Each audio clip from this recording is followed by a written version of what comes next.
أعوذ بالله من الشيطان الرجيم بسم الله الرحمن الرحيم السلام عليكم ورحمة الله وبركاته.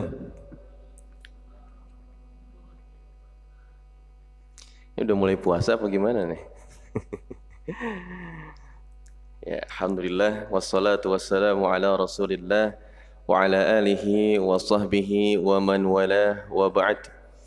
Allahumma ati nufusana taqwaha wa zakkiha anta khairu man zakkaha anta waliyuha wa maulaha amin ya mujibas sa'ilin. Teman-teman yang dirahmati Allah Subhanahu wa taala, alhamdulillah pada kesempatan pagi yang penuh dengan barokah di waktu duha, ya, kita kemudian ingin menjemput rizki yang mana Allah turunkan banyak keberkahan di pagi hari, ya, termasuk banyak di antara ibadah yang bisa kita maksimalkan di pagi hari. Di antaranya, ya, dari mulai ba'da subuh, ya, kita bisa kemudian berniat i'tikaf. Ya, maka teman-teman di sini niatkan untuk i'tikaf, ya, bukan hanya menuntut ilmu, ya, tapi juga nanti bisa mendapatkan pahala i'tikaf, ya, meskipun nanti sampai zuhur. Lalu kemudian di antara yang lain juga bisa tilawah Quran, kemudian sholat duha. Ini kemudian mari kita biasakan sehingga persiapan menuju Ramadan kita lebih baik lagi. Kita akan menyambut tamu yang agung, kita akan menyambut, ya, tamu dengan sukacita, dengan lapang hati, dengan senang gembira. Nah, itulah disebut dalam bahasa Arab marhaban. Ya, menyambut tamu dengan lapang hati, dengan sukacita. Nah, maka Ramadan ini sebenarnya banyak kebaikan, gitu ya. Maka dari itu jangan hanya lihat bebannya. Kadang kita melihat sulitnya, lupa untuk bersyukur bahwa kebaikannya lebih banyak daripada bebannya. Di mana Allah syariatkan hanya puasa, ya, tapi kemudian Allah kasih kebaikan lebih saja.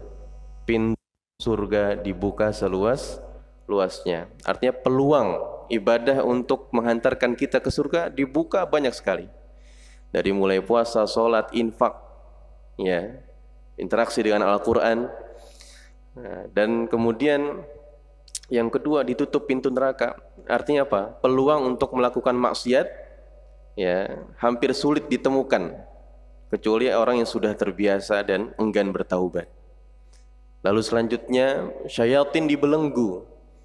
Nah, perlu kita sadari bahwa syaitan itu bukan dari kalangan jin saja, tapi juga ada kalangan manusia. Minal jinnati wan nas.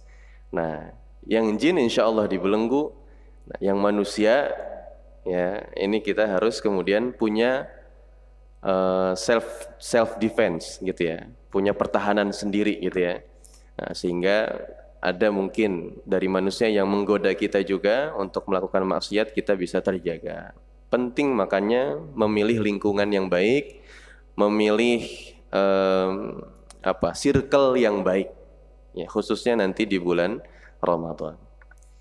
Selanjutnya apalagi Allah kasih satu malam lebih baik daripada 1000 bulan. Kata lebih baik dari 1000 bulan itu bukan berarti sama dengan, bukan, ya, bukan berarti Lailatul Qadar sama dengan 1000 bulan, bukan. Karena di bahasanya adalah khairun, lebih baik. Artinya apa? Lebih dari 1000 bulan, bisa jadi tak terhingga pahalanya. Kalau 1000 bulan kita hitung sama dengan 83 atau 84 tahun, ya, maka mungkin usia kita tidak sampai 80-an tahun. Tapi kemudian kita masih 20, 30, seakan-akan beramal soleh sepanjang 80 tahun. Nah, maka ini adalah kesempatan yang sangat luar biasa, termasuk, ya, kita kemudian memperdalam apa-apa yang belum kita kenal dari Allah dan Rasulnya. Ma'rifatullah, ma'rifatul Rasul. Nah, di bulan Ramadan ini kesempatan untuk kita mengkaji lagi, sehingga apa? Semakin dalam ilmu seseorang, semakin bertambah faidah dalam orang tersebut. Teman-teman, kalau misalnya ada kesempatan untuk pergi ke Masjidil Haram, ya, apa yang membedakan teman-teman yang sudah ikut manasik belajar dengan mereka yang belum belajar, nggak ikut manasik, apa bedanya? Ya, pasti ada bedanya kan? Yang ikut belajar, dia tahu di Masjidil Haram mau ngapain aja. Dia tahu semua keutamaan di sana sehingga bisa maksimal. Yang nggak tahu, ya baru 1 jam atau mungkin 3 jam selesai umroh, dia bingung mau ngapain. Ya, akhirnya melipir. Apalagi kalau pulang ke hotel banyak mallnya. Ya, jadi tawafnya nggak jadi di Ka'bah, malah di mall. Nah, ini penting sekali kita memiliki ilmu, pengetahuan tentang apa yang akan kita kerjakan. Itulah mengapa al-amalu qoblal, ya, al-ilmu qoblal amal. Ya, jadi ilmu dahulu kemudian kita beramal. Nah, teman-teman, alhamdulillah kita bisa melanjutkan kajian sirah kita. Ini semua juga pastinya berkat rahmat Allah Subhanahu wa taala. Ya, bahkan mungkin ini sampai yang jauh-jauh. Ini ada Pak Gigi ya dari Depok, Pak ya. Alhamdulillah wasahlan.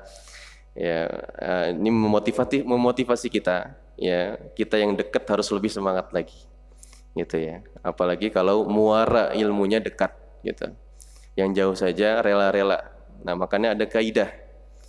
Makana ya makana aksara fi'lan kana aksara fadlan. Ya, siapa yang paling berat atau paling banyak ya effortnya dalam mengerjakan suatu amal, maka dia paling besar juga pahalanya. Nah, insyaallah semoga itu mencirikan ya. Semakin berat ya kita dalam melaksanakan suatu amal, maka insyaallah berbanding dengan pahala yang akan kita dapatkan. Nah, termasuk pasti beda orang yang datang tinggal dengar sama orang yang ya nyiapin segala macam perintilan, kamera harus siap, mic harus siap gitu ya, pasukan harus siap gitu. Nah, insyaallah ini menjadi semangat kita juga. Dan insyaallah kita akan melanjutkan kajian sirah kita yang terakhir kali kita bertemu membahas tentang hijrah ke Habasyah. Yang kedua, kemudian tentang masuk Islamnya 2 singa. Ya, 2 singa Arab. Oh. Siapa dia? Hamzah bin Abdul Muttalib dan Umar bin Khattab radhiyallahu anhuma. Kenapa disebut 2 singa? Ya karena memang gesturnya gitu ya, kegagahannya itu mirip sekali dengan singa ya, dan juga cara berbicaranya sangat tegas dan lantang. Bahkan kedua tokoh ini ketika masuk Islam ya, kemudian menambah izah umat Islam gitu ya, di mana Abu Bakar bersaksi bahwa sejak masuk Islamnya Umar dan Hamzah, terutama Umar ya, maka Islam ini semakin meningkat keizahannya, apa itu? Kehormatannya. Yang tadinya dakwahnya secara rahasia, nah sekarang sudah bisa memperlihatkan gigi taringnya di hadapan kafir Quraisy. Nah, tapi bukan berarti ya ketika ini kemudian terjadi ya atau berlangsung, kafir Quraisy kemudian kehabisan ide, tidak. Ya, justru semakin bertambah pengaruh umat Islam ya di lingkungan Arab, maka juga semakin bertambah ancaman untuk kaum muslimin saat itu. Teman-teman karib yang dirahmati Allah Subhanahu wa taala, ya, penting kiranya ya sebelum masuk kepada materi, kita ingin sedikit ya membahas tentang bagaimana kita memiliki sahabat yang baik, ya. Karena Rasulullah pun di awal dakwahnya ini memilih, ya, jadi tidak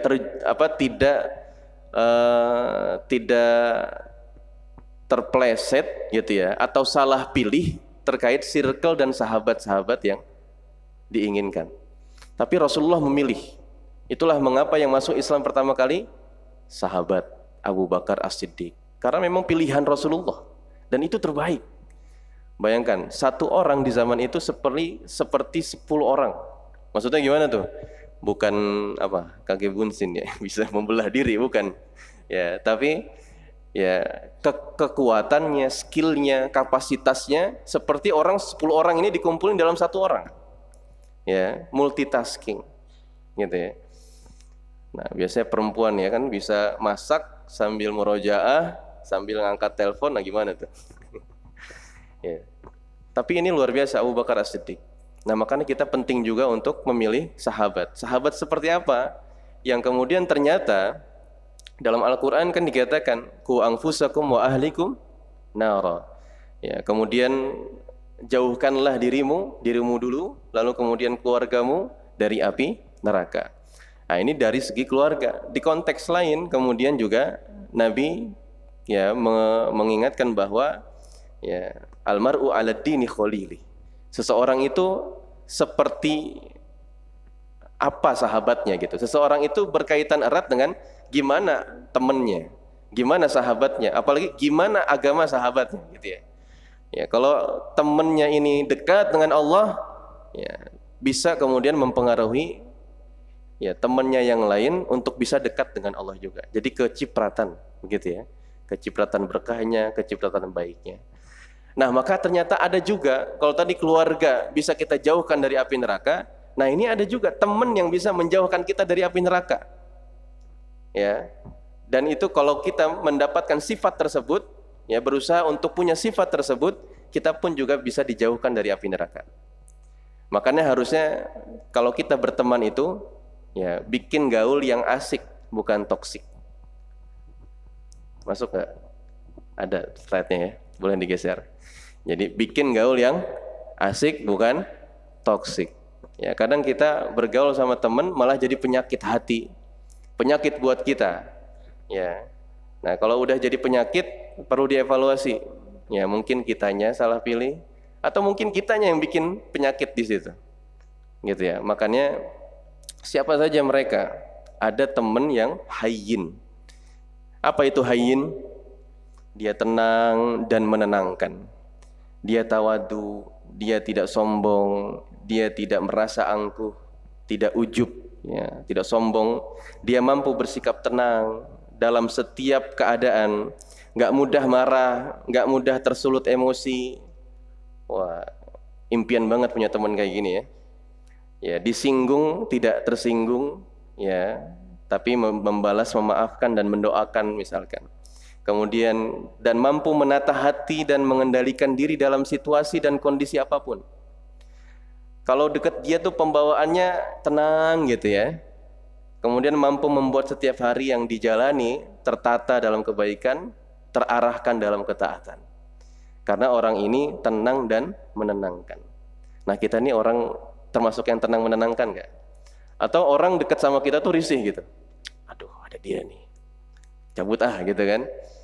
Ya jadi belum datang aja udah orang nggak mau deket sama dia. Karena udah nggak tenang pasti nih. Pasti dia bawa masalah nih dan lain. Nah kita sahabat seperti apa? Nah kalau kita masuk hayyin, maka kita termasuk orang yang tergolong dijauhkan dari api neraka. Nah hayyin ini juga mati dalam diri Rasulullah SAW. Rasulullah itu orangnya tenang, kalem, gitu ya. Ada masalah apa yang mungkin bagi sebagian orang tuh besar, tapi bagi Rasulullah, nah dia belum ngerti. Gitu. Misalnya apa? Suatu hari ada seorang Arab Baduy datang ke Masjid Nabawi. Namanya dari Baduy ya, dari pedalaman, kemudian datang nggak tahu kalau itu masjid. Akhirnya apa? Ya, dengan sengaja kemudian dia buang air di halaman masjid, ya, atau di sebagian dari masjid saat itu. Lalu kemudian para sahabat berkomentar nih, wah ini harus diusir, wah ini harus ditindak dan lain sebagainya. Tapi kata Rasulullah biarkan, ya, biarkan dia sampai selesai, lalu kemudian dia akan pergi.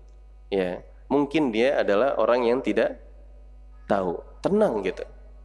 Ya, jadi tenang dan menenangkan dikala apa? Sahabat nih berkecamuk gitu dalam hatinya. Kalau kita kan, ya pasti sudah menjudge duluan. Wah ini orang nggak benar nih. Wah ini orang mau ngotorin masjid kita nih. Ya, padahal ternyata memang dia tidak tahu, begitu. Nah, jadi tenang dan menenangkan. Ya, bagaimana Rasulullah juga punya adab terhadap istrinya. Suatu hari Rasulullah datang malam. Nah, ini kalau yang belum punya istri boleh konteksnya ibunya atau adik atau kakaknya gitu ya. Nah, jadi bagaimana adab Rasulullah yang tenang menenangkan? Datang malam, ternyata ya pintu dikunci, diketok-ketok, ya, kemudian tidak ada suara yang menjawab. Apa yang dilakukan Rasulullah? Apakah dobrak pintu atau cari celah lain kemudian masuk? Ya, ternyata Rasulullah memilih untuk tidur di sisi pintu, senderan di pintu. Nah, di sisi lain, di kamera lain gitu ya. Nah, ternyata ada Aisyah juga. Dan ternyata Aisyah juga nunggu kepulangan suaminya dengan duduk di sisi pintu yang lain. Masya Allah, nanti ada instrumen di situ. Gitu ya. Betapa romantisnya Nabi SAW. Saking nggak mau ganggu istrinya, ya maka dibiarkan. Ya. Nah, ini tenang dan menenangkan. Nah, sudah seberapa pengaruh ya cara kita bersahabat yang pembawaan kita itu tenang, lalu juga membuat orang tenang, nggak panik gitu ya. Nah, ini disebut sebagai hayyin. Lalu yang kedua, layyin, lembut dan melembutkan. Ini orang yang lembut, nggak pernah keluar kata kotor, kata jorok gitu ya. Dihina sehina-hinanya gitu ya. Atau karena mungkin dia punya kekurangan tapi nggak pernah dibales ya, tetap berlaku lembut ya, maka orang ini disebut layyin. Ketika dia bicaranya tidak menyakiti hati orang lain. Dia sampai mikir dulu gitu, ini kata yang terucap nyakitin orang apa enggak. Kalau nyakitin orang, dia pilih diam daripada keluar kemudian nyakitin orang, akhirnya bikin rusak hubungan, bikin toksik kan tadi ya. Lalu kemudian pikirannya terjaga, pikirannya baik sangka, husnuzon terus sama temennya. Ya, nggak pernah ada prasangka buruk, misalnya, tuh kan pasti nggak datang dia nih, pasti ngapain gitu ya. Nah, nggak ada tuh prasangka gitu. Adanya ya alhamdulillah ya, yang udah ada yang bisa datang, ya, mungkin yang nggak datang begini. Perlu sampai, kalau Umar bin Khattab itu 40 alasan husnuzon kepada orang lain termasuk sahabat sebelum muncul prasangka buruk. Kalau prasangka husnuzonnya, prasangka baiknya ini udah kita list ya, itu insya Allah prasangka buruknya jadi nggak kepikiran. 1, oh mungkin dia ini. 2, mungkin dia ini. 3, mungkin dia ini. 4, mungkin dia ini. Sampai nggak kepikiran kalau ada prasangka buruknya. Tidak. Lalu kemudian ya, tidak pandai memvonis, sinis bahkan pesimis. Ya, kenapa? Karena yang keluar dari lisannya adalah efek dari kelembutan hatinya. Yang datang dari hati yang paling dalam, setiap orang bersama dirinya akan mendapatkan kasih sayang yang ditebus dengan akhlak terbaik dari kelembutannya. Nah, itu yang kedua. Nah, yang ketiga, nah ini ya, makna dari sahabat karib nih, qorib. Ya, mereka dekat dan mendekatkan. Ya, dicatat nih. Jadi dekat dan mendekatkan. Jadi kita ini jadi sahabat harus dekat mendekatkan, bukan memutus silaturahim, bukan menjauhkan. Ada yang mungkin ada masalah, udahlah jauhin aja kayak dia, gitu ya. Justru kita dekat dan mendekatkan, sambung silaturahim. Barangkali kita belum benar-benar mengenal teman kita. Barangkali kita belum, bahkan ya ada di antara saudara keluarga besar itu yang putus juga hubungannya, gitu. Makanya kita harus jadi yang dekat, mendekatkan. Insya Allah Allah jauhkan dari api neraka. Siapapun yang bergaul dengannya akan menghadirkan kehangatan. Kehadirannya menjadi biang solusi, bukan biang masalah. Bahkan kehadirannya dinanti, kepergiannya dirindu, karena dia begitu dekat dan mendekatkan. Nah, kedatangan kita dinanti nggak? Kepergian kita kalau nggak ada kosong, dirindukan nggak? Nah, kalau belum, berarti ada yang salah dengan cara kita bersahabat, cara kita bersosial. Terakhir, sahal, mudah memudahkan. Nah, di Saudi misalnya atau di Sudan itu ada istilah, ya, mungkin bukan orang Sudan yang ngomong juga ya, karena administrasi yang begitu sulit sampai beberapa orang menyimpulkan, ya, kalau orang-orang di sana itu kalau ada yang sulit kenapa harus dipermudah gitu. Kalau bisa dipersulit kenapa harus dipermudah? Justru umat Islam, ciri orang beriman itu mudah memudahkan, gitu ya, bukan mempersulit. Ya, karena dengan mudah memberikan kemudahan bagi orang lain saat orang lain sulit, dia tidak perlu atau dia tidak pelit menawarkan bantuan saat lain sempit, ia lapangkan kesempitannya. Nah, ini ciri-ciri orang yang akan mendapatkan dijauhkannya dari Allah, oleh Allah dari siksa api neraka. Yang pertama apa? Hayyin, tenang, menenangkan. Kedua, layyin, lembut, melembutkan. Ketiga, qarib, dekat, mendekatkan. Keempat, sahal atau sahlun atau sahil, mudah, memudahkan.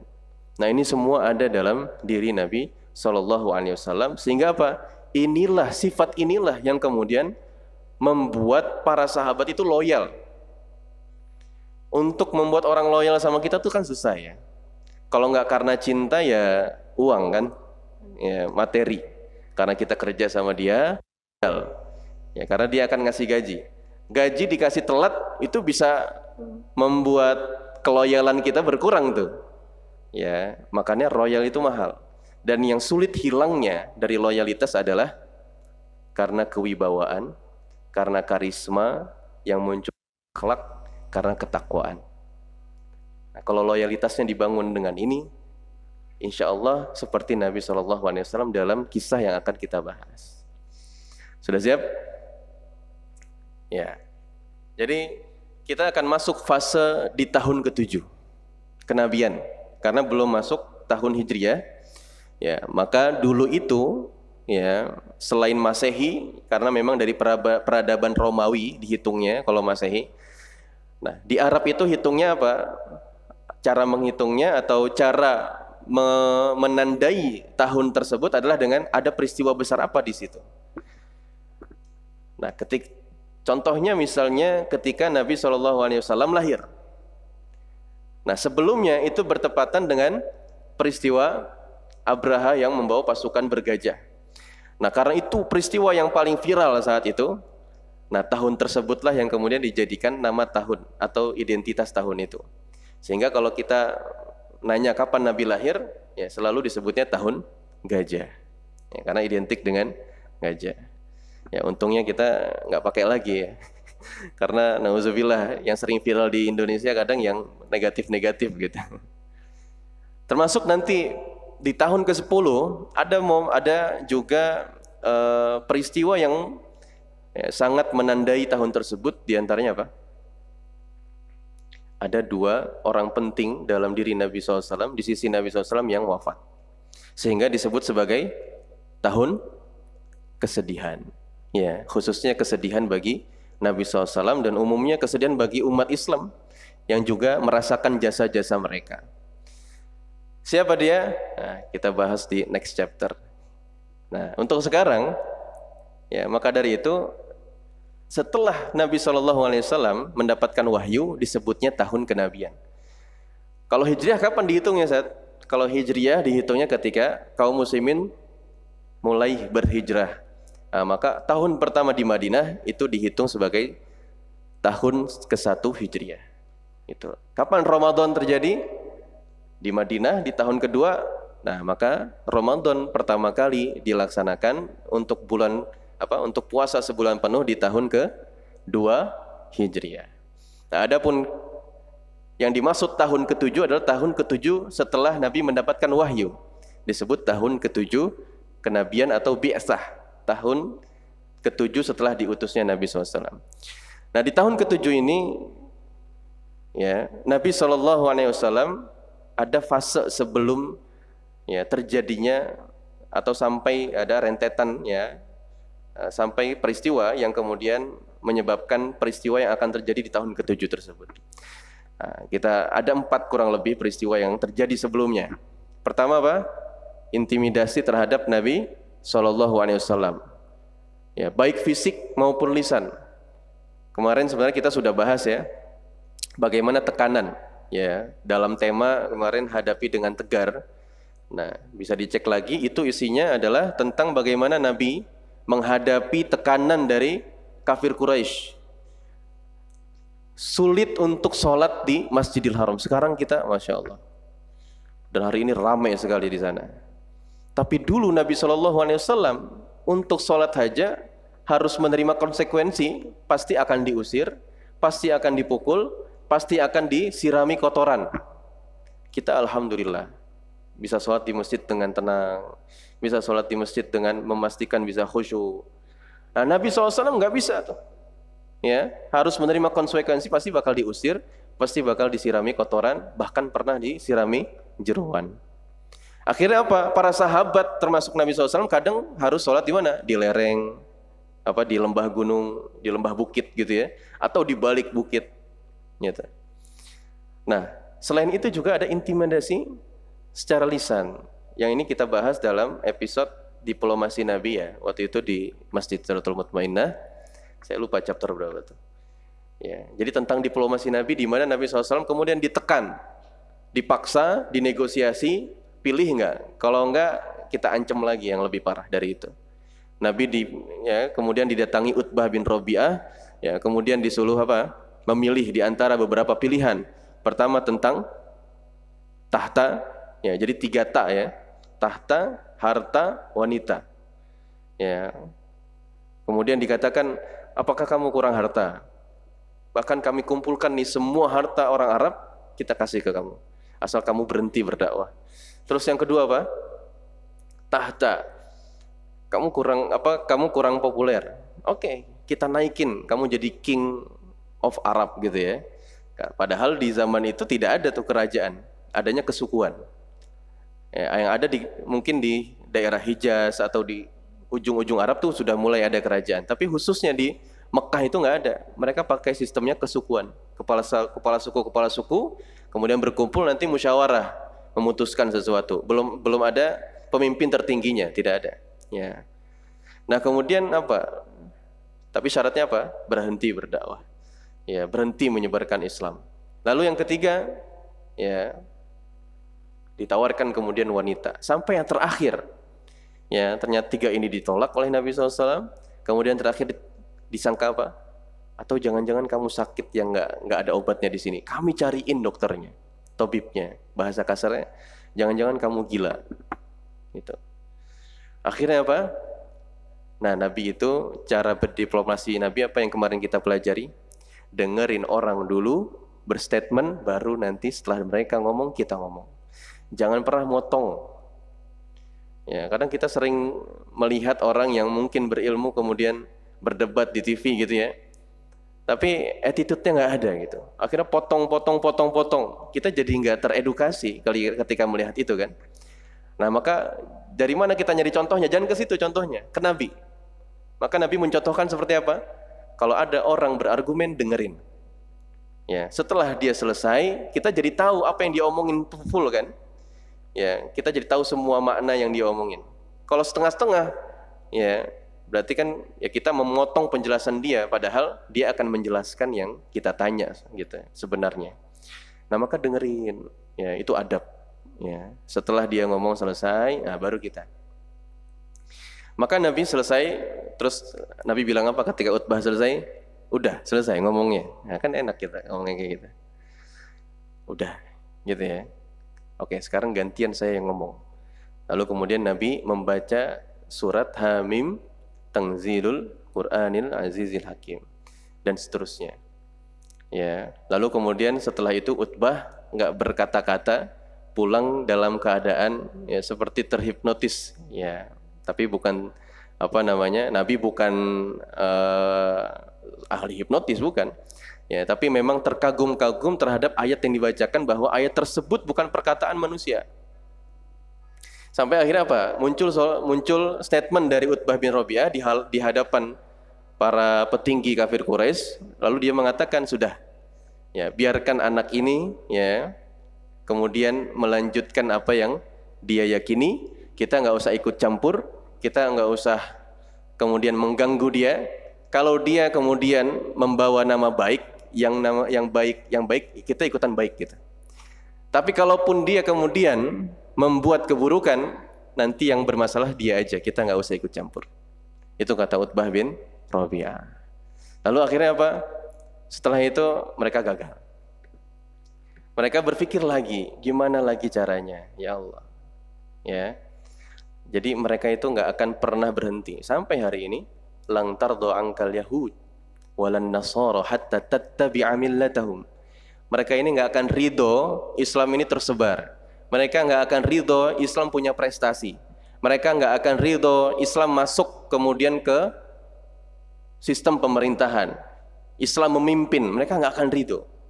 Gimana pun caranya, termasuk hari ini upaya kita kaum muslimin menghadirkan sosok pemimpin yang bisa mewakili maslahat umat Islam, pasti akan ada ancaman. Maka kita harus siap sebagai votersnya, gitu ya. Karena orang-orang musuh-musuh Islam itu nggak akan ridho. Ya, tapi tetap ya dalam dakwah kita tidak menjadikan mereka sebagai ya objek musuh, kecuali mereka sudah membahayakan kita. Tapi kita tetap menjadikan mereka sebagai objek dakwah. Kita sampaikan kebaikan, kita sampaikan Islam yang sebenarnya, ya, sampai kemudian Allah berikan hidayah kepada mereka. Nah, jadi intimidasi terhadap Nabi SAW ini sangat panjang. Bahkan nanti setelah fase ya 3 tahun ini berlangsung pemboikotan total, Nabi tetap diintimidasi. Lalu selanjutnya yang kedua apa? Masuk Islamnya Hamzah. Ini juga menjadi pemancing ya kafir Quraisy kemudian musyrikin ya berpikir gimana lagi cara untuk menghancurkan Islam. Ya, jadi sudah pertama diintimidasi, bahkan lewat pamannya. Nabi juga kemudian dirayu. Yes, ini kalau kita yang ngomong, meskipun di antara kita ada yang saudaranya Nabi Muhammad saudaranya Muhammad juga, ya kita nggak akan didengar, nggak akan masuk gitu. Kayaknya kalau lewat Abu Thalib masuk nih. Akhirnya mereka kemudian berusaha menggoda atau bernegosiasi dengan Abu Thalib. Ya, tapi kemudian apa? Ya, sampai kemudian Nabi SAW ya sampai menolaknya juga. Ya, kalaulah kemudian matahari diletakkan di tangan kirinya gitu ya. Ya, sekali-kali alih-alih agar aku menjauh dari Islam, maka tidak pernah akan aku lakukan. Ya, karena cahaya Islam seperti cahaya matahari, tidak ada yang bisa membendungnya. Gitu. Sekali dia sudah bersinar, maka dia akan bersinar terus. Ya, sampai Allah yang berkehendak. Nah, setelah Hamzah, kita tahu ketika Hamzah kemudian masuk Islam nih, ceritanya sangat unik ya kemarin, luar biasa ya, bahwa ternyata kita ini perlu bersahabat dengan mereka-mereka yang ya belum tersentuh dengan keislaman gitu ya. Tapi punya potensi gitu ya. Perlu kita bersahabat dengan mereka. Barangkali ya ada momen di mana kemudian Allah turunkan hidayah sehingga dia mau masuk ke dalam Islam. Ya, sekali lagi tugas kita menyampaikan. Tugas kita menyampaikan itu memang kadang diinjek-injek. Ya, karena memang itu fungsinya jembatan. Kita semua ini jembatan, kadang dihina, ya, kadang dianggap asing gitu ya. Atau soalim dan lain sebagainya. Tapi itulah fungsi jembatan, itulah fungsi wasilah. Sebagaimana Abu Bakar As-Siddiq, Utsman bin Affan juga mengalami hal sedemikian. Abu Bakar pernah dikeroyok, ya kan, ketika melindungi Nabi SAW sampai pingsan. Gitu. Nah, maka dari itu kita perlu lagi ya, kemudian merasakan apa yang kemudian dialami Nabi SAW. Setelah Hamzah, kemudian Umar bin Khattab masuk Islam, makin geger lagi, viral kemana-mana. Karena kalau Hamzah nih masih, ya mungkin beberapa kalangan aja yang tahu, atau yang di dalam Nadoh aja yang tahu, waktu itu ngumpul. Tapi kalau Umar, diketokin pintunya satu-satu, ya, di-share, kemudian diposting, ya bahwa Umar sudah masuk Islam. Nah, selanjutnya setelah Umar masuk Islam, nah di sini kemudian dakwah jariyah yang selanjutnya muncul, ya, di mana Nabi diminta untuk memperingatkan kepada seluruh kaumnya. Nah, nanti berefek kepada apa? Perlindungan dua kabilah terhadap Nabi SAW. Bukan hanya karena keislamannya, tapi karena kesukuannya. Karena nanti Abu Thalib ya, kemudian dilobi lagi. Masya Allah. Ya, kemudian Abu Thalib dilobi lagi oleh kafir Quraisy. Ini memang kalau bahas pemboikotan nih sakit hati kita ya. Karena ini terjadi sampai hari ini. Gitu ya, sampai cangkir aja sampai jatuh gitu. Sampai kemudian apa? Dilobi lagi dengan ancaman berikan Muhammad kepada kami, akan kami bunuh gitu ya. Kalau tidak, ya kalian akan kami boikot. Kalau tidak mau diboikot, hentikan dakwah Muhammad itu. Ya. Lalu kemudian Abu Thalib mengumpulkan seluruh Bani Hashim dan Bani Muthalib. Jadi Muthalib dan Hashim ini kakak beradik. Ya. Adapun Nabi nasabnya nyambung ke Hashim. Nah, maka semua anak dari Hashim masuk ke nasabnya golongan dari Bani Hashim, kabilah Hashim. Adapun Muthalib ini adiknya, saudaranya Hashim. Nah, Abdul Muthalib itu diambil dari ini, dari pamannya Muthalib, gitu ya. Jadi Muthalib ini juga punya anak-anak, ya. Kemudian maka anak-anak itu masuk ke dalam suku atau kabilah Bani Muthalib. Nah, dua kabilah inilah yang kemudian paling mendukung, paling melindungi Nabi SAW, baik yang sudah masuk Islam maupun yang membelanya karena kesukuan. Ini semua berikrar, berkumpul kemudian berikrar bahwa mereka tidak akan meninggalkan Muhammad. Masya Allah. Sampai apa? Apa yang terjadi pada Rasulullah ini kemudian mereka rasakan juga. Nah, dari 4 alasan ini kemudian muncullah ya satu peristiwa di tahun ke-7 itu yang dinamakan muqata'ah atau hisar, boikot, embargo, ya bukan hanya ekonomi, ya di bagian kitab gitu ya ada yang menuliskannya hisar iqtisadi, pemboikotan ekonomi, padahal ternyata lebih luas dari itu, sosial juga ya dan lain sebagainya. Nah, maka kemudian setelah ya mereka kaum muslimin termasuk bani-bani yang dekat dengan Nabi SAW itu menolak memberikan Nabi SAW, ya jelas mereka sangat cinta dengan Nabi SAW sehingga dilindungi. Ya, karena ditolak akhirnya apa? Mereka ngumpul nih di Darun Nadwah. Semua dari Bani Abdi Syams, dari Bani Makhzum, semua ngumpul di Darun Nadwah ngobrol. Ya. Kita lakukan. Akhirnya muncullah ide untuk memboikot. Ya, di boikotnya. Nah, ini kalau kita lihat gambarnya ya, ini view Ka'bah yang paling kelihatan memang Zamzam Tower-nya dari Jabal Nur, ya dari Jabal Nur. Zamzam Tower atau di itu kan ada Bukit Sofa. Dulu bukit landai itu, jadi nggak kelihatan seperti bukit banget. Oh, dulu bukit tinggi, ya sehingga menghalangi. Dulu termasuk Darul Arqam itu letaknya di belakang bukit, strategis. Karena kalau Darun Nadwah itu di seberang, ya jadi ini Ka'bah, Darun Nadwah di sini, ya ini Ka'bah gitu ya, ini Darun Nadwah, Ka'bah, Bukit Sofa, Darul Arqam. Jadi hanya kemudian memang diwakaf untuk Islam mengkaji ya semua wahyu dari Nabi SAW, tapi juga apa? Memang strategis. Sampai ada orang-orang di Darun Nadwah tuh nggak ada yang tahu kalau umat Islam kemudian para sahabat belajarnya di Darul Arqam. Gitu. Nah, kemudian di belakang Bukit Safa dan Marwah itu ada satu jabal. Nah, jabal itu sekarang udah dibikin jadi istana atasnya. Satu gunung atau satu bukit yang sekarang jadi istana kerajaan kalau raja umroh nginepnya di situ.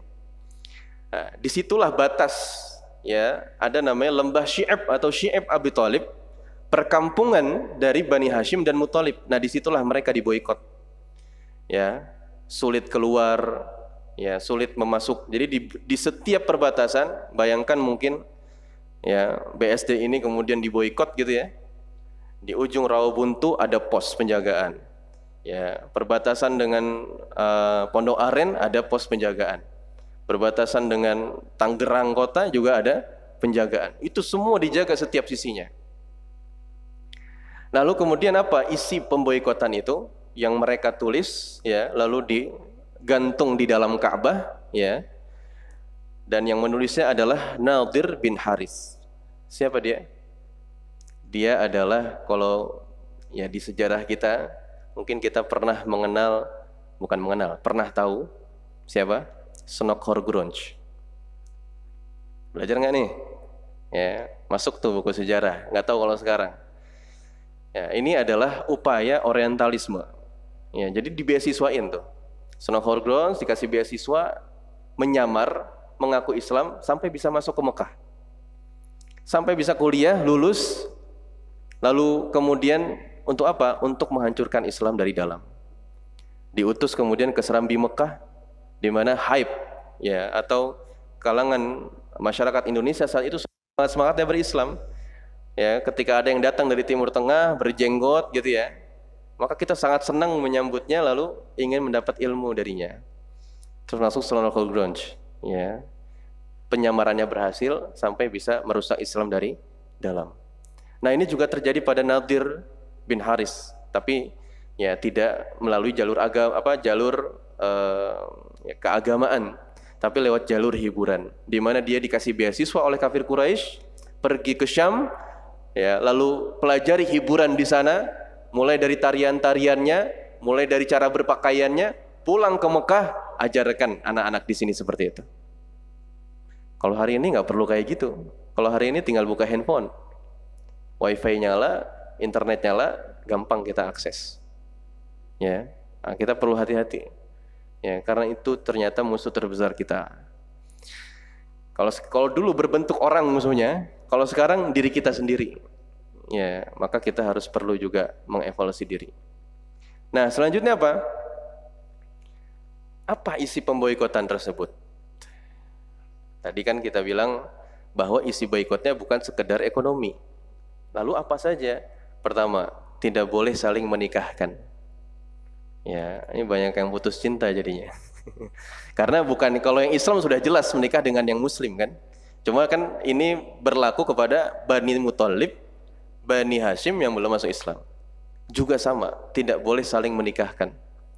Baik dari kafir Quraisy yang menikahi Bani Muthalib maupun sebaliknya.